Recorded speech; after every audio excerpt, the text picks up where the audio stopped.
Daily Broadside, day 631. I've made it almost 50 years without a sexually transmitted disease, and I'm going to tell you this right now. I would take one over going to a dance recital ever again, all right? Oh, I don't know how people, that must be like the worst part of having a girl. You have a baby, you're so happy, and these people that don't want to know the sex, I don't understand you people. But let's say the baby pops out and, you're holding a little bundle of joy, and you're like, these days I'm going to have to go to a dance recital. Because let me tell you, if you've never been to a dance recital, all right, oh my God, it's the worst. Like, there's 4 million girls in an auditorium, and everybody brings 6 people to watch it. So there's nowhere to sit. And, they've got 2 little dance acts that take like 2.5 minutes, a T for 2 and 2 for T. These silly little dumb little things. You got to watch people from, like the 2-year-olds doing tap all the way to like the groups get smaller. So like a dance squad of 2-year-olds, there's going to be like 14 of them up on the stage, doing a little tap dance routine. And it's so cute, and everybody, oh, look at this adorable. It's an adorable little dance. Then you're over there like, God, this is horrible. But then as they get older, girls, just like everything else, people stop doing stuff, right?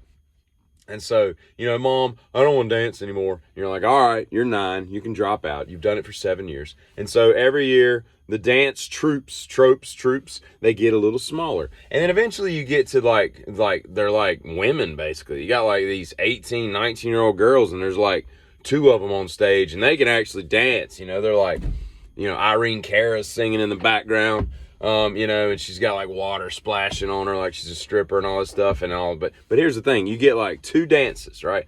And you'll get the program, and you have no idea when your daughter, your niece, your whatever the hell, which dudes do it too. I mean, there'd be like a couple guys in there, be wearing like a top hat, hello, my baby. Then they'd be doing like the little dance number with like all the other girls. And I'm going to tell you what, man, you do what you got to do to your kids and all, but I just find it hard to believe that many dudes would be like, I really want to take tap and ballet.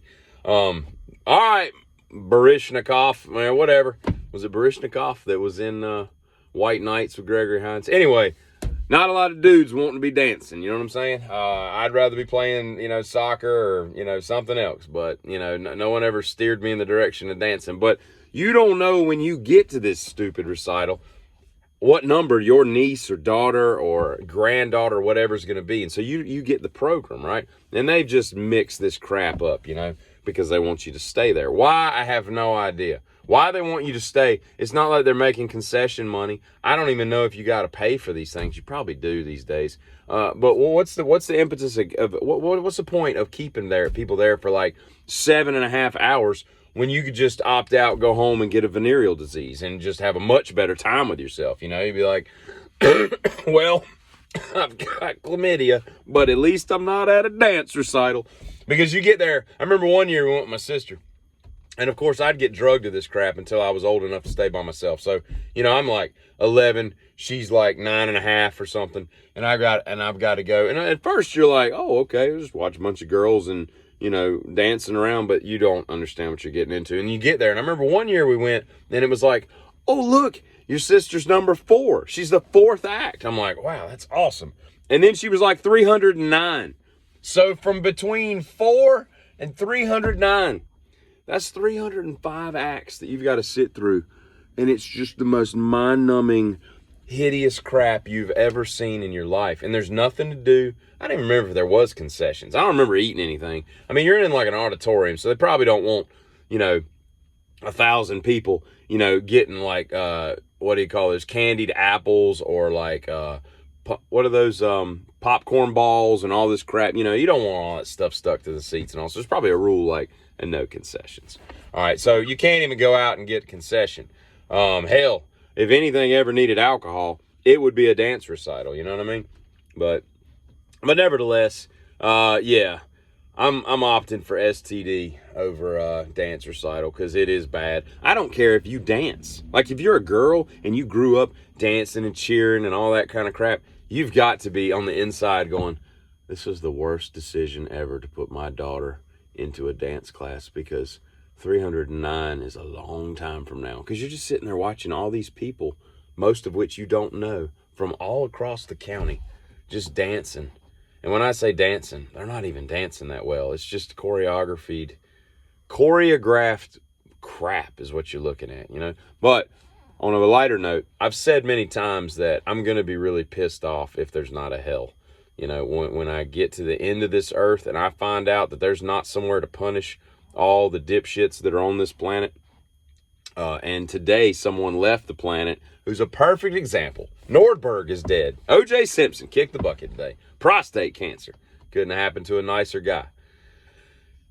I'm mostly anti-cancer, but some people, they deserve cancer. Because I'm going to tell you what, man, like, first of all, I'm not just somebody that just does, like, research through the media. Like, I read and I research and I form my own opinions on stuff. And I'm going to tell you, you should go read the book American Tragedy, like the untold story of the Simpson murder or whatever.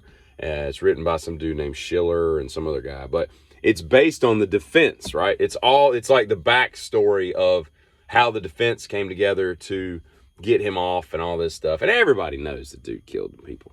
I mean, there's not, even The Rage suggests that it was someone that Nicole knew. I mean, that nobody would just randomly, you know, cut someone's head almost entirely off and all that kind of, I mean, it's 101. But between that and that documentary they put out a while back, how the prosecution just screwed and botched up everything at every turn, you know, and for a lot of reasons. But, you know, they didn't, you know, mean to, but they just made a series of dumb decisions. And of course, there were some bad rulings and whatnot and all this stuff. But that book lays it out for me. There is absolutely no reason why you would ever, after reading that book, believe that he didn't do it. So if we take that off the table, I just find him to be a detestable human being because he's just walked around free for the last, you know, whatever, 30 some years, and not having to atone.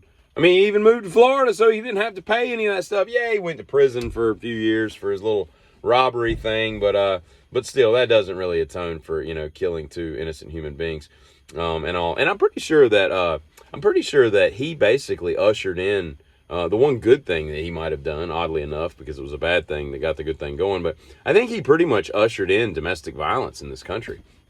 You know, because she had called the police several times, or he had beat her up because, you know, he's a sizable dude and, you know, pretty fit back in the day, and she's just a girl. And, you know, he would pummel her and, you know, hurt her and all that stuff. And some of the phone calls that came through, I think, kind of ushered in what we now know as domestic violence, which, you know, we've always had, but now people actually, you know, call 911 and get people arrested, you know, sometimes not, but whatever. You know, kind of a see something, say something, do something kind of thing. But I will say this. I find him to be, and I've said this many times, I find him to literally be one of the dumbest people I have ever listened to talk about anything on any topic. And maybe the CTE or the, what is it? The Central Traumatic Snuffleupagus, I don't know what I'm trying to say, but CTE, the thing that you get when you get hit in the head too many times playing football and boxing, UFC and all those things, right? Like, he exhibits all the stuff and all that stuff. And I don't know how dumb he was before he started getting hit in the head for a living, you know, by other football players and all. But God, he's stupid. I mean, just a dumb person. Doesn't really pick up what you're putting down in any situation whatsoever. Go back and watch some of the interviews and some of the stuff he said. You know, it's pretty brazen to like brag about having killed people, you know, and not know. It's kind of like R. Kelly. R. Kelly's a pretty stupid person too. If you listen to his interviews, now, what do you mean by teenager? Bitch, you know exactly what we're talking about, you know? Quit pissing on 13-year-olds, you know? It's the same thing with OJ, man. Just a dumb guy that's no longer here with us. And I hope the last few months were very uncomfortable with his prostate. That's all I have to say about that. Giddy.